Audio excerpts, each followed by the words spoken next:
What's up, Aftermath TV fans? We have our fails ready for you from this past week. Nug, you're starting us off. Go. Well, last week we started the hashtag Swamp Wizard for Bray Wyatt because it's real nice to see old school Bray Wyatt with the lantern and the fedora and the Hawaiian shirts. Cape Fear Bray Wyatt. Swamp Wizard Bray Wyatt. Always a treat. But they're going to have this match where they go back to the swamp, some sort of Swamp of Horrors match at the horror show at Weem Rules. And I don't know why I'm excited about it, because we used to have a phrase on Aftermath for years that was "do not believe in Bray Wyatt," because that Bray Wyatt, Swamp Wizard Bray Wyatt, never came through. He talked a big game, but he never came through. So why am I excited that Swamp Wizard Bray Wyatt is back if I know he's not going to come through? And not only that, this match isn't for the title. Who cares? Who cares? I'm sure, Jimmy, you understand how I feel about having a match like this for no title. Which is, Jimmy, your fail. Yeah, exactly. That, you know, you have your champion in a cinematic style match, which has been the craze lately, and I think maybe we're jumping the shark, as Arthur Fonzarelli would say. But you're having this big time match. It's being advertised. How is it pronounced? Extreme. But not for the title. To me, that makes zero sense. You have your champion defend his title at the pay-per-views, and you don't have your champion come out and issue the challenge.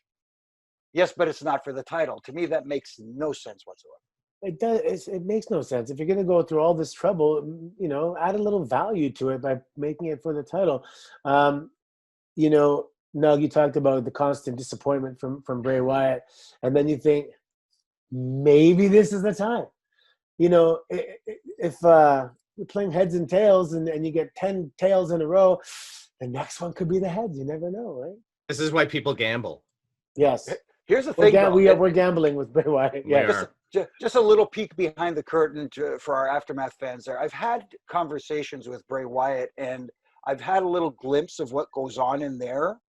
And there's a lot going on in the mind of Bray Wyatt. So, as much as I'm disappointed that this is a non-title match, I'm also curious to see what's going to come out of that mind, because it is very active. Let's put it that way. Oh, absolutely. And it kind of freaks me out that we're getting a Three Faces of Foley with Bray Wyatt.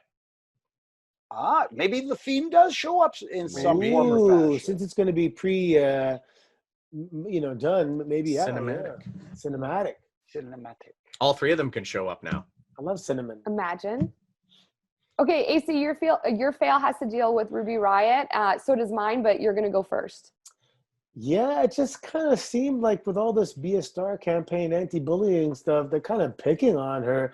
You know, like, I know they're kind of casually mentioning you have no friends, but it's having a negative effect on this poor girl. And then she comes out there, and I imagine she's trying to get over as a babyface. And if that's the case, you don't put them up against the Iconics, especially the stunning Peyton Royce. Is that right? Yeah, Peyton Royce. Yeah, I mean, nobody's going to boo her.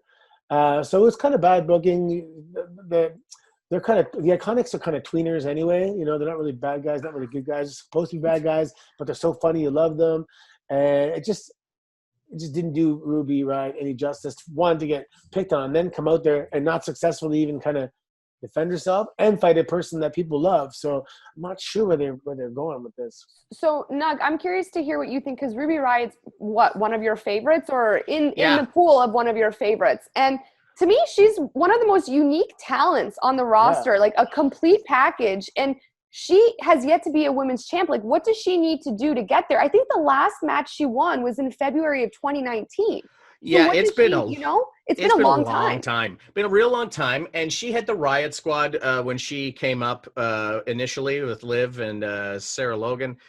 But she went out for some surgery and came back. Now, she's been all over the indies and she's worked all over the place, and she's very good in the ring. So good. But if you're trying to get her over as a bad guy, you don't put her in against the Iconics, who are people we love. If you're trying to get her over as a good guy, you don't put her in against the Iconics, which is people we love. We either love to hate them or we love them because they're fantastic. And if you break her off from the Riot Squad and give her own thing, don't tease getting the Riot Squad back together with her and Liv. I understand that stories and people change over the years, but if you go to the trouble of breaking people up, why do you put them immediately back together when things don't seem to be working?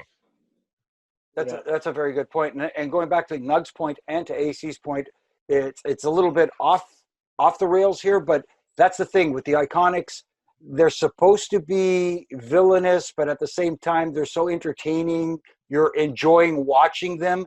That's why I miss old school bad guys and villains like a Baron Corbin. And for people who complain, oh, Baron Corbin, I don't like him. You're not supposed to like him. That's his job. And I think that's what's missing in a lot of today's presentation is villains you truly dislike and want to see lose. I would love for Ruby Riott to have a solid run, you know, with the TV time that she's had and, you know, like this losing streak. I don't think it suits her. She's too talented. Like, I'm so invested in her. And Nug, I get what you were saying now. When a year ago on Aftermath TV, when you know, the days when we were in the studio, you raved about Ruby Riott, and I've really been watching her, and I'm like, this girl needs to win. She deserves to win. I just don't know what it'll take for her. Even with Liv Tyler, just an honorable mention. She did it last week when Ruby came up to her after her loss, and man, what a real moment! Just whatever Liv Tyler has been working on, it just came across as very powerful. And there was a lot of really good performances last night. Gosh, I took notes somewhere. Just a lot of the subtle little. I don't really call it acting or whatever, but very good, very good. Everyone's doing really well. Right. Amazing. Aftermath TV fans, let us know what your fail was this past week. Tweet us using the hashtag AskAftermath, and check out Sportsnet YouTube page for more WWE content from us. See ya.